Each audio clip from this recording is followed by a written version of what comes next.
hunger is on the rise, not only across the country, but especially right here in Northeast Ohio.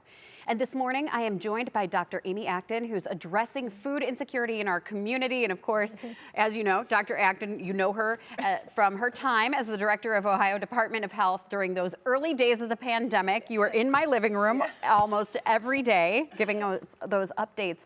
But now you're taking on this issue, which is so critical. I mean, we hear it all the time about how the food banks are in need and how kids and families are so food insecure. But tell us about your series.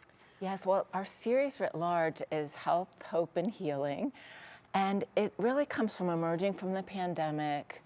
No one has gone unscathed, a little bit unmoored even yet. And we were really hoping to find stories of people pulling us back together, helping us move forward. It's been a polarizing time, as we know, and I think sometimes it's easy to miss all the good that people are doing. Yeah, tell me about the community food pantry that you discovered during this series. Well, this series, I got to spend time with the Greater Cleveland Food Bank, their new community resource center. And it is a fabulous, light-filled, beautiful building. A grocery store that feels like your normal grocery store. But more importantly, it has over 16 Cleveland nonprofits to help folks really get at the root cause of that food insecurity. But I'll tell you, people feel welcome there. I keep saying to folks, go, don't hesitate to reach out.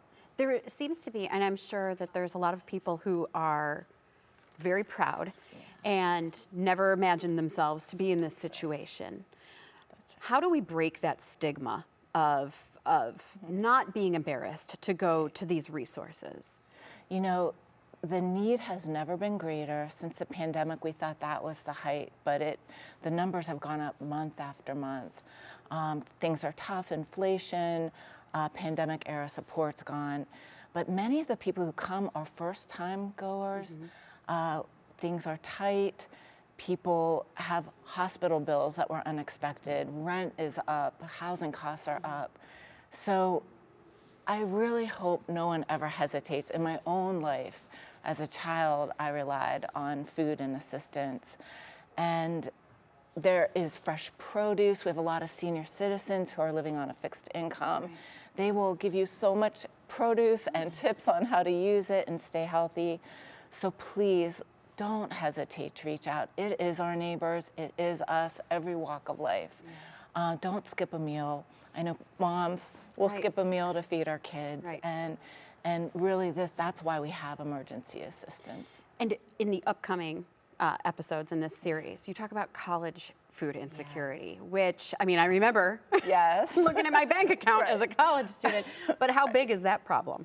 It is huge. You know, we spent time at the Love Pantry on Cleveland State's campus. Again, amazing. It means Lift Up Vikes. It's an acronym. But what I learned is that nearly two-thirds of college students are also trying to make ends meet. There's a pantry, again, beautiful, right in the middle of the student union. It's really accessible, and they also help students with other emergency needs that they might have, a broken down car, a missed rent payment. You know, students need to focus on the school. They're trying to better their lives. And again, they make it so welcoming for students. Good. And all of these resources take money. All these places take money, donations, monetary donations. And in the series, you will explain how people can help. Yeah, I do feel one of the things about this series is ways that we can connect to one another and help. Money helps very much. They can buy a lot more food than you and I could do. They make a dollar go far. But volunteers are needed. These food grocery stores, these marketplaces take a lot of volunteers, and maybe as part of a New Year's resolution, January and February are tough months, so they could really use you. And lastly, advocacy. We have a big farm bill coming up. There are some things that we could do as a state to help more folks. So there are ways you can be at home and help too. Yeah. Dr. Acton, thank you so much. Thank you. This is such an important issue. Jessica, I hope people are inspired, not only in this season of giving, but maybe there's a season of volunteering after the holidays. Absolutely. That's always such a great resolution to make. Such a good idea if you're looking for something to do for the holidays or coming up into the new year.